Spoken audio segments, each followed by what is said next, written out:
instituciones financieras, que Así supuestamente estaba diseñada para dinamizar la economía, para que los bancos pongan créditos, pero el problema es que los banqueros se terminaron prestando la plata entre ellos.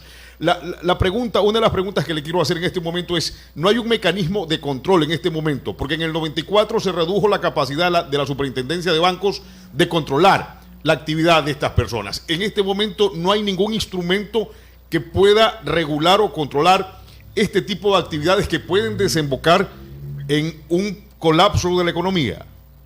Eso es realmente lo preocupante, porque fíjese usted, señor periodista, que en esta ley se elimina la facultad de la Superintendencia de Bancos de control de las operaciones del Banco Central. Por eso es que las reformas son muy similares a las que se introdujeron en las leyes de instituciones financieras del 94 y en la Constitución del 98, porque a título de liberalizar las operaciones de los bancos con el argumento, ¿no es cierto?, de que los bancos, una vez que tuvieran la libertad de poder asignar el crédito, iban a mejorar las condiciones del crédito. Se decía que iban a bajar las tasas de interés que se iban a colocar a niveles internacionales, pero en realidad eso no sucedió, y en este momento es esa la preocupación, porque también se elimina la capacidad de supervisión, elimina la supervisión o la facultad de supervisión que tiene la Superintendencia de Bancos, y se limitan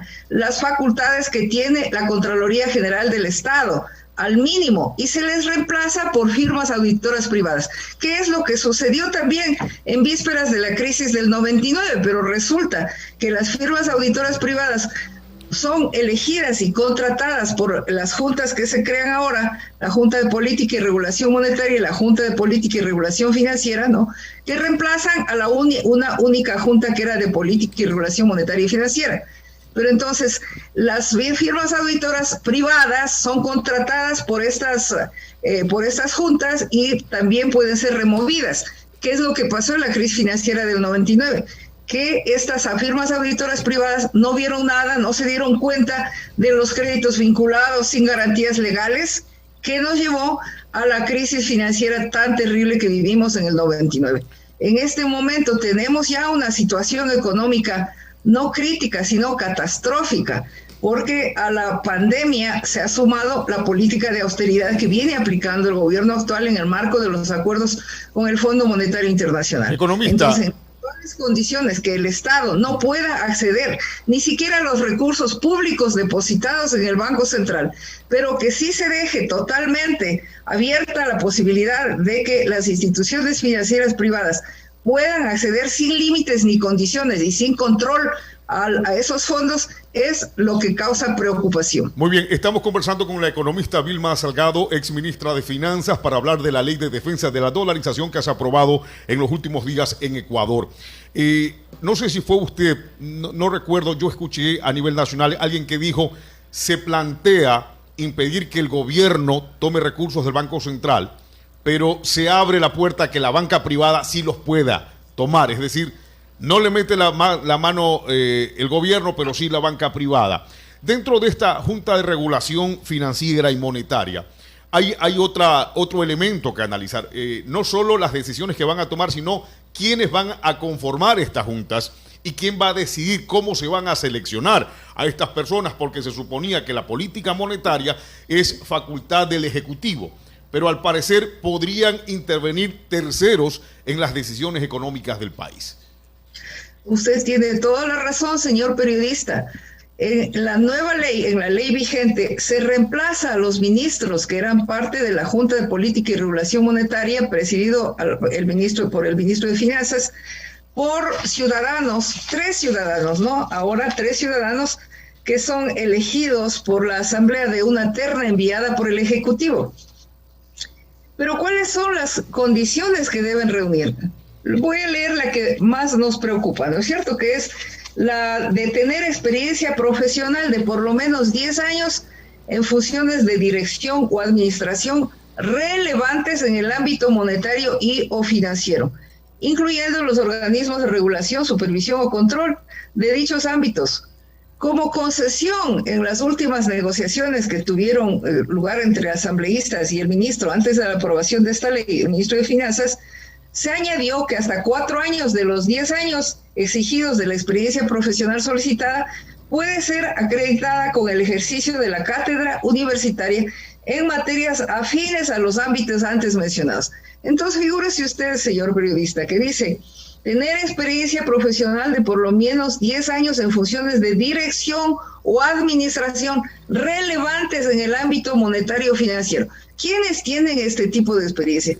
Solo puede ser ex empleados, pero altos empleados, funciones relevantes, un gerente de división, un gerente de administración de los bancos. Entonces pasa prácticamente la política monetaria y financiera, pasa a ser administrada por exfuncionarios del sistema bancario, ¿no? Lo cual obviamente plantea un conflicto de intereses, porque quiere decir que pasa a control de estos 3 ciudadanos toda la política monetaria y financiera. Es decir, por ejemplo... Economista, ¿qué tipo de decisiones se pueden tomar? Exactamente, van a ser responsables de administrar la Reserva Monetaria Internacional, sin controles, fíjese usted. O sea, la Reserva Monetaria Internacional va a ser manejada por estos 3 ciudadanos. Establecer el sistema de tasas de interés para operaciones activas y pasivas del sistema nacional, financiero nacional. Establecer regulaciones sobre los medios de pago, es decir, van a decidir cómo manejar los medios de pago. Autorizar operaciones de liquidez con instituciones financieras. Ellos son los que van a autorizar, ya están en la ley, está totalmente abierto, pero podrían ellos definir los techos.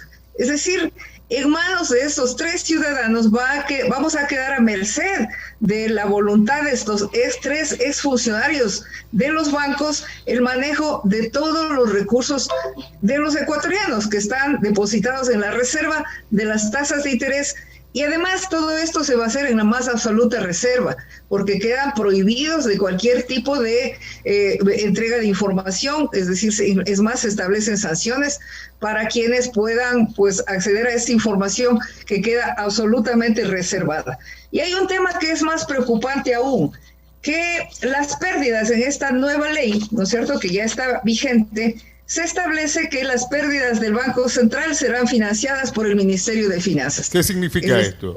¿Qué significa esto? ¿Por qué razón en el pasado se registraron pérdidas en el Banco Central? Por ejemplo, en la crisis financiera del 82, cuando el gobierno del entonces presidente Hurtado, ¿no es cierto?, sucretizó las deudas. ¿En qué consistió esta sucretización? Que las deudas del sector privado denominadas en divisas fueron transferidas al Banco Central mediante ley. El Banco Central se hizo entonces cargo de pagar a los acreedores externos esas deudas en divisas, pero los deudores internos, los grandes grupos económicos, pagaron en sucres que se fueron devaluando. Y allí se ocasionaron obviamente grandes ganancias para los beneficiarios de la sucretización y grandes pérdidas para el Banco Central. Pérdidas que luego fueron transferidas al Ministerio de Finanzas. ¿Pero qué es eso de transferir al Ministerio de Finanzas? Es que nos están transfiriendo a los ecuatorianos, porque los recursos que están en el Ministerio de Finanzas son nuestros recursos, que sirven para atender la educación, la salud, la seguridad, la inversión pública. Pero entonces, en el momento en que se trasladan las pérdidas del Banco Central al Ministerio de Finanzas, automáticamente quienes somos perjudicados somos los ecuatorianos a costa de beneficiar a estos grandes grupos económicos. En la crisis del 99, mucho más todavía, en la crisis del 99, como todos conocemos, primero, la liberalización financiera, el dejarles hacer a los bancos, el dejarles administrar el crédito a su antojo, llevó a la concentración del crédito en empresas de propiedad de los mismos banqueros, las vinculadas e incluso de empresas que nunca existieron, las fantasmas, ¿no es cierto? Ajá. Luego les permitieron el acceso a créditos de liquidez sin límites. ¿Qué hacían? Como no había control ni obligación de mantener esos recursos dentro del país, cosa que ahora tenemos el riesgo de que suceda nuevamente, pues los bancos recibían los créditos del Banco Central y fugaban del territorio nacional. ¿Qué hizo esto? Esto liquidó a la economía nacional. El sucre se devaluó al 100% cada 3 meses. ¿Y esto qué significaba? Que se devaluaban que se recortaban las pensiones, las remuneraciones, los salarios, quiebras masivas empresariales. Más de 2 millones de ecuatorianos tuvieron que prácticamente huir del territorio nacional para garantizar la supervivencia de sus familias. Y hasta hoy las remesas de los migrantes constituyen el segundo rubro de ingreso de divisas. Entonces, estas políticas llamadas de salvataje bancario, que no salvaron bancos, porque ninguno de los bancos que recibió los créditos de liquidez se salvó, sino que lo quebraron, y el banco quebrado le entregaron al Estado. Y una vez el Estado recibió el banco quebrado, todavía más se hizo cargo de devolver los ahorros de los depositantes con fondos públicos, ¿no es cierto? O sea, los ecuatorianos asumimos la obligación de devolver a depositantes con fondos públicos, mientras los bancos se quedaron con la propiedad de las empresas vinculadas y hasta hoy no han pagado las deudas. Economista, ya que un tema recurrente, usted recordaba la secretización de la deuda pública privada, en aquella época que la terminó pagando el pueblo ecuatoriano, pero cuando se daba el debate en el tiempo de Osvaldo Hurtado, siempre vendieron la idea de que para garantizar la tranquilidad económica, la estabilidad y la dinamización económica de los ecuatorianos, el Estado tenía que asumir la deuda de algunos empresarios privados que se endeudaron irresponsablemente con la banca internacional. Luego, con el mismo mensaje, se aprobó la ley de instituciones financieras para dinamizar la economía. Y finalmente nos ponen esta ley de defensa de la dolarización, que es el mismo mensaje para defender la dolarización. Pero hay unas preguntas que me gustaría hacerle respecto a cómo se sostiene la dolarización, porque también se ha vendido mucha información errónea y yo diría falsa respecto a qué es lo que hay que hacer, si es la balanza comercial o la balanza de pagos la que sostiene la dolarización, quién es que está detrás de aquello y qué hacer para fortalecerla. El otro elemento que me gustaría formularle, la otra pregunta que me gustaría formularle, economista, es si va a haber una fuga de capitales masivas, porque para tener una masa monetaria sólida en nuestro país hay que mantener los dólares circulando en Ecuador. ¿Qué pasará con esta nueva ley? Le escuchamos, economista. Sí, usted tiene toda la razón, pues la dolarización se mantiene con dólares. Es decir, ¿qué quiere decir? Que necesitamos que ingresen recursos dólares a la economía para que la economía se dinamice. La mejor manera de mantener la dolarización es con una economía funcionando, con una economía operando. Es decir, necesitamos la reactivación de la producción y el empleo, y así se mantiene la dolarización.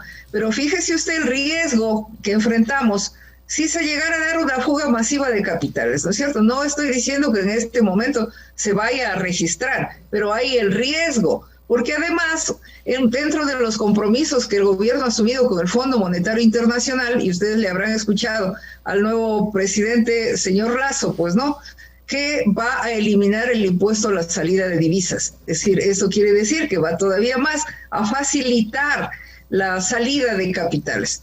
Entonces, allí se pone en riesgo obviamente la dolarización, porque si hay una salida masiva, pues no va a haber, se va a profundizar la crisis y la iliquidez, ¿no es cierto?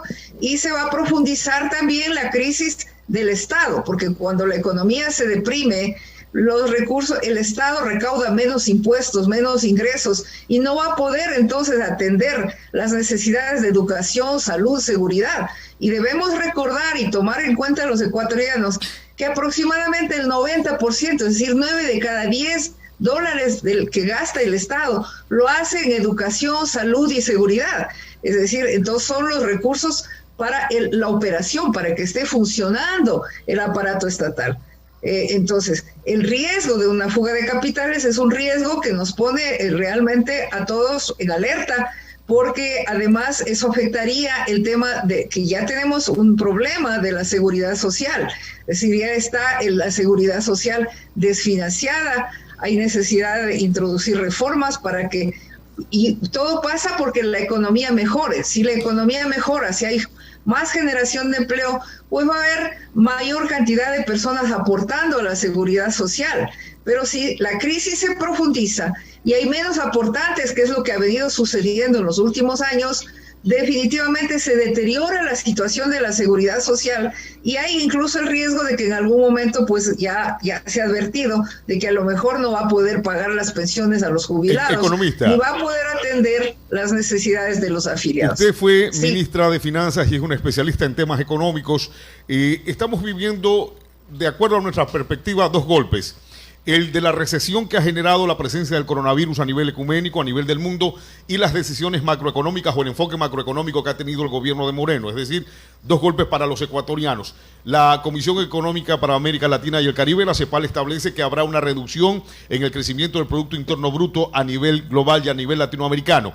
Desde su perspectiva, ¿qué decisiones debería tomar el gobierno para inyectar recursos a la economía, para que no haya nuevos despidos y esa seguridad social se fortalezca?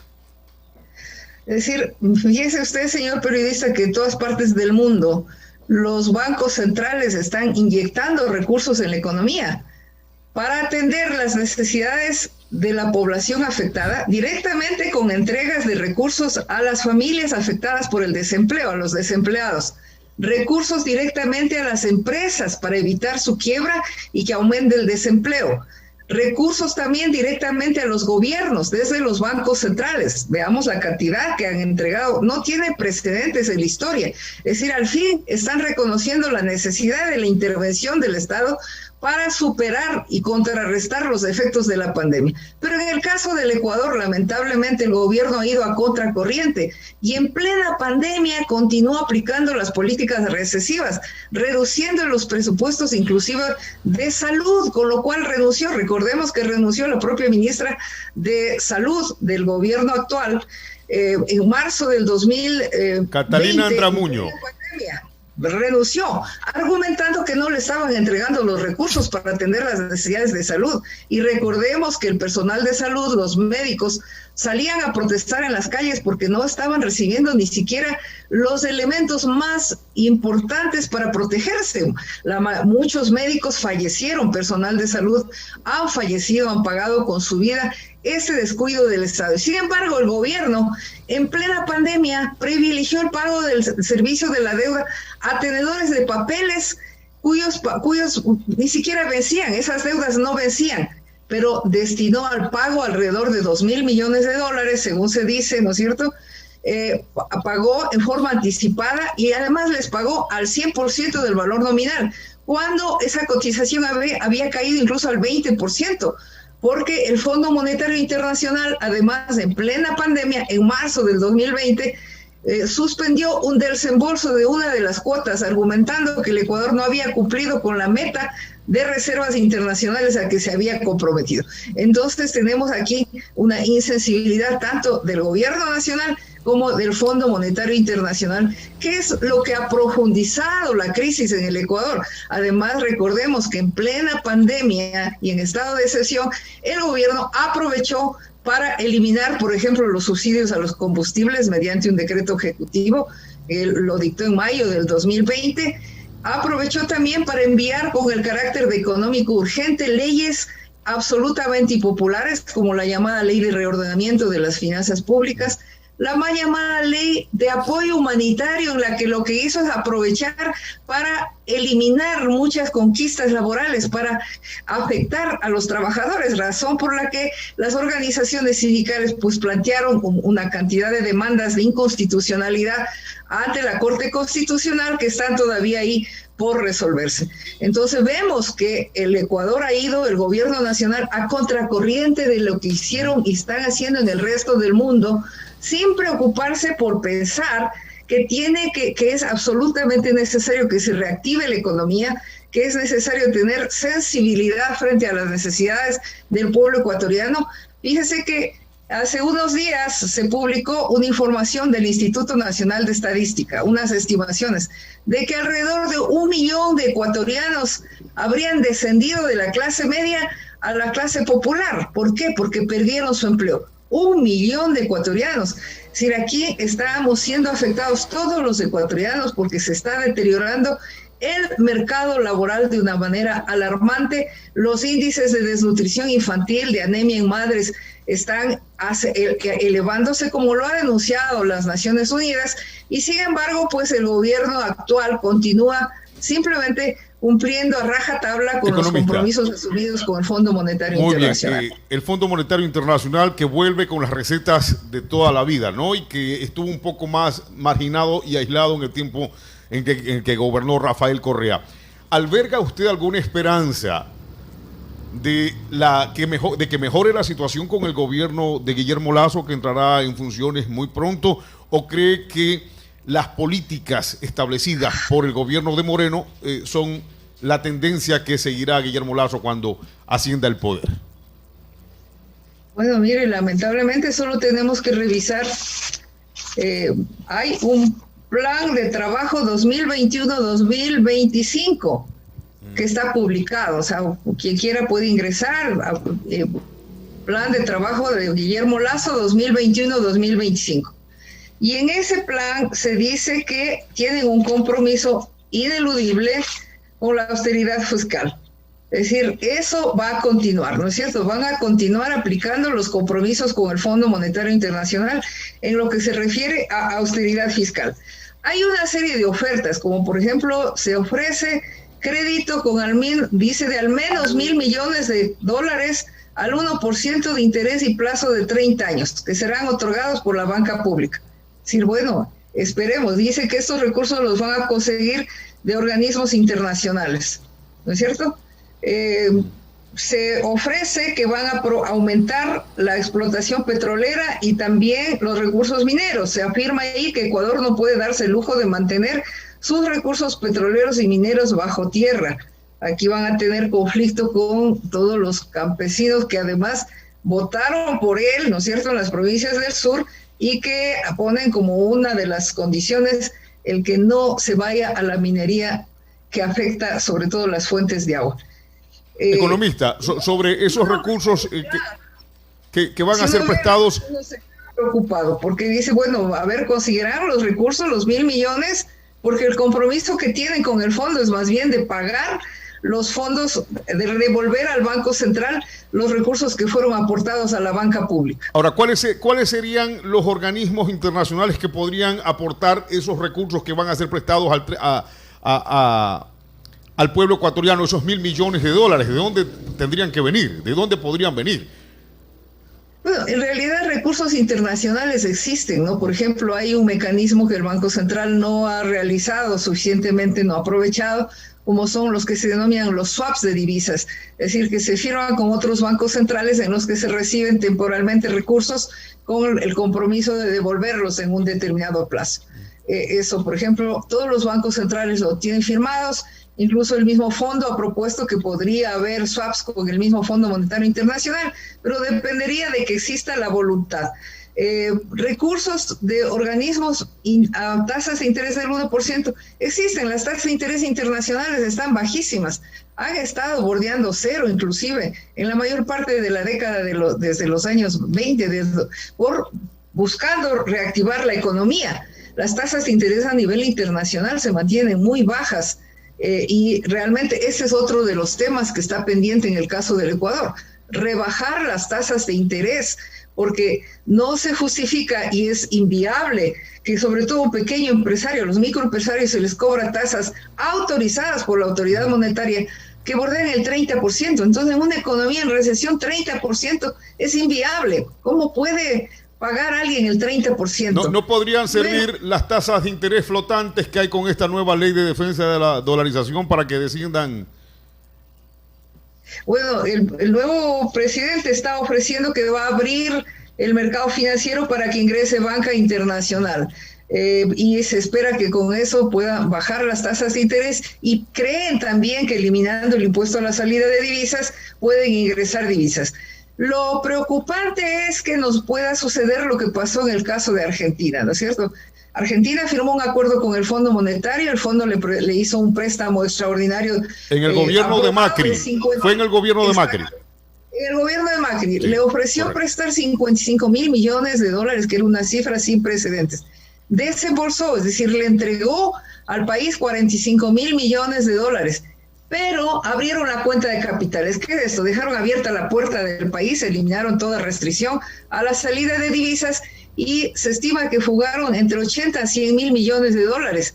Y entonces ahí vemos el pueblo argentino quedó con una deuda adicional con el fondo de 45.000 millones, pero el dinero ya se escapó y entonces la crisis se profundizó. Es decir, esos son los riesgos. El nuevo gobierno de Argentina está incluso planteando la posibilidad de demandar al Fondo Monetario Internacional, porque el fondo conoce lo que sucede cuando se abren las puertas en una crisis. Es decir, esto es histórico. El capital privado tiene un comportamiento que se denomina procíclico. Cuando la economía está bien, el capital ingresa a ese país, pero cuando la economía está mal, tiende a retirarse. Por eso se crearon los organismos multilaterales como el Banco Mundial para contrarrestar esas salidas y llegar con recursos. Pero el Banco Mundial tampoco tiene la cantidad de recursos necesarios como para contrarrestar este comportamiento del capital privado. La banca, economista, la banca privada que nunca pierde, y yo recuerdo cuando usted hablaba de la securitización de la deuda, y de la deuda internacional privada, hubo una crisis petrolera, un conflicto en Medio Oriente y el precio del petróleo se disparó en Estados Unidos, incluso hubo escasez. Por lo tanto, Ecuador, que entraba en esa bonanza petrolera, se dispararon los precios del petróleo, hubo mucha riqueza y la banca internacional enseguida llegó a Ecuador a ofertarle créditos y luego le terminó poniendo la soga en el cuello. Es decir, cuando usted se refería al Fondo Monetario Internacional y la intención de Argentina de demandarlo, es porque ellos conocen cómo mantener una explotación perpetua a estos países del Cono Sur y de otras partes del mundo. Economista, muchas gracias por haber participado en esta mañana. Muchísimas gracias a ustedes por la invitación. Muy buenos días, un saludo cordial a todo el hermoso pueblo de Manabí. Muy bien, ha estado con nosotros la economista Vilma Salgado, ex ministra de Finanzas. Vamos a una pausa y enseguida regresamos. Portoaguas pone a tu disposición sus 359 puntos de pago presenciales como oficinas Portoaguas, bancos, cooperativas y tiendas y redes asociadas. Además, puedes solicitar el débito en tu tarjeta de crédito o si prefieres pagar desde la comodidad de tu casa, puedes usar nuestros medios virtuales como el app de Portoaguas o ingresando a virtual.portoaguas.gov.es, porque si fluye el agua, Porto Viejo crece. Portoaguas pone a tu disposición sus 350...